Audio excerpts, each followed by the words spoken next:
Assalamualaikum warahmatullahi wabarakatuh. Bismillah walhamdulillah wassalatu wassalamu ala rasulillah Sayyidina Muhammad ibn Abdullah wala haula wala quwwata illa billah amma ba'du.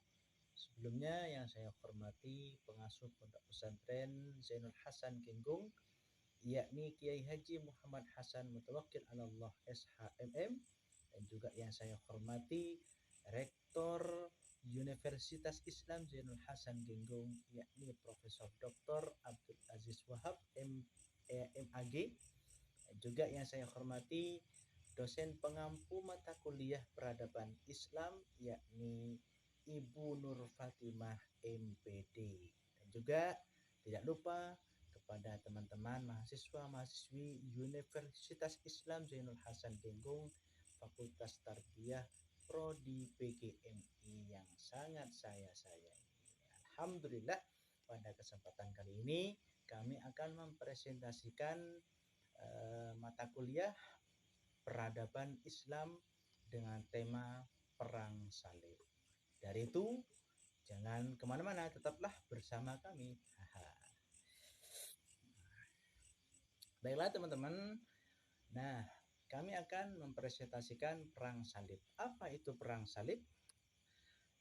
Perang Salib itu adalah salah satu perang ini bukan merupakan perang agama, melainkan perang perebutan wilayah kekuasaan. Dinamakan Perang Salib. Apa dinamakan Perang Salib? Karena pada saat itu tentara Nasrani menggunakan tanda salib dengan mendapat restu dari Paulus di Roma. Nah, Perang Salib berlangsung sekitar 3 abad, yakni 1098 sampai 1270 Masehi, dan terbentuk dalam 8 tahap yang dilatar belakangi oleh faktor yang berbeda-beda. Perang Salib ini diikuti oleh sekitar 15.000 pasukan Kristen Eropa yang dikumpulkan di Konstantinopel. Selanjutnya, faktor utama yang menjadi penyebab Perang Salib di antaranya adalah satu, konflik internal Eropa. Dalam hal ini banyak manipulasi kekuasaan terjadi di Eropa. Agama dijadikan sebagai alat untuk mencapai tujuan, seperti otoritas keagamaan, interest politik menjadi interest agama. Agama dimanipulasi oleh politik, dan kekuatan politik digunakan untuk menghadapi lawan yang diklaim sebagai kafir. Itu yang pertama. Kemudian faktor yang kedua yaitu adalah Islam sebagai kekuatan yang mengancam Eropa. Peradaban Islam mengalami kemajuan yang sangat pesat pada abad ke-11.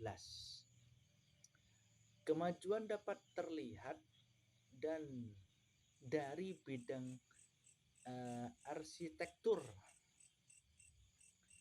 bidang ilmu pengetahuan, astronomi, filsafat, dan medis. Kebangkitan ini juga diikuti dengan perluasan wilayah kekuasaan Islam pada saat itu. Hingga abad ke-11, Islam menguasai wilayah Kekaisaran Bizantium seperti Suriah, Mesir, Afrika Utara, dan Maroko. Perluasan wilayah ini berlanjut hingga ke wilayah barat seperti Spanyol bagian selatan, Rusia bagian selatan, Italia, bahkan hingga ke Asia Tengah. Lanjut, penyebab terjadinya Perang Salib.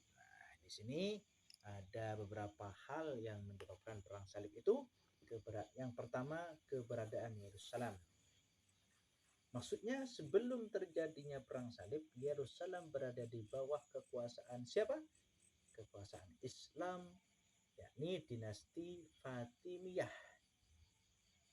Meskipun demikian, Yerusalem tetap menjadi tempat ziarah yang paling populer bagi umat Kristen Eropa. Penghancuran gereja suci yang didirikan di Yerusalem membuat pimpinan gereja Katolik Roma marah dan ia beserta para pengikutnya berusaha untuk merebut kembali kota suci tersebut. Itu penyebab terjadinya perang salib. Kemudian yang kedua, Muslim menjadi penguasa perdagangan di Laut Merah, di Laut Tengah. Merah, di Laut Tengah maksudnya. Hal tersebut membuat para pedagang Eropa menjadi tersingkirkan atau tersaingi. Kemudian selanjutnya yang ketiga, propaganda. Alexius Comnenus kepada Paus Urbanus II untuk melawan atau membalas kekalahan dalam perang melawan Bani Seljuk. Paus Urbanus II akhirnya terpengaruh oleh ajakan Alexius Comnenus hingga akhirnya ia menjanjikan pengampun dosa kepada pasukan Kristen yang ikut serta dalam melakukan perang salib tersebut.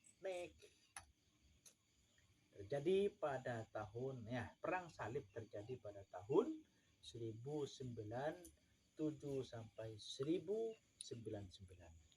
Dalam perang salib ini, pasukan Nasrani Eropa memperoleh banyak kemenangan. Di antaranya apa? 1. Terbentuknya 4 buah kerajaan Eropa Nasrani di Syam. Kemudian yang kedua, sebagian besar wilayah Asia yang berada di tangan pasukan salib dikembalikan lagi kepada Bizantium. Yang ketiga, kokohnya persatuan antara Paus dan Kaisar dalam menghadapi umat Islam. Dan yang terakhir, bahasa Prancis menjadi bahasa kerajaan salib. Lanjut, di tengah-tengah kemenangan pasukan salib,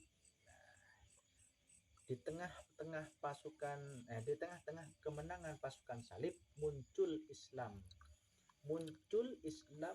bernama Imaduddin Zanki dalam kurung penguasa Irak yang merebut kembali beberapa kota di Syam.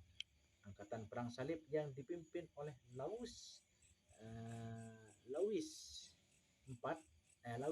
VII Prancis dan Raja Konrad III Jerman mengalami kekalahan. Hasil dari perang salib ini adalah persatuan umat Islam semakin kokoh. Prestis umat Islam naik di mata umat Nasrani Eropa, dan kehadiran penziarah Eropa ke Baitul Maqdis menjadi berkurang. Ya, mungkin itu saja sekedar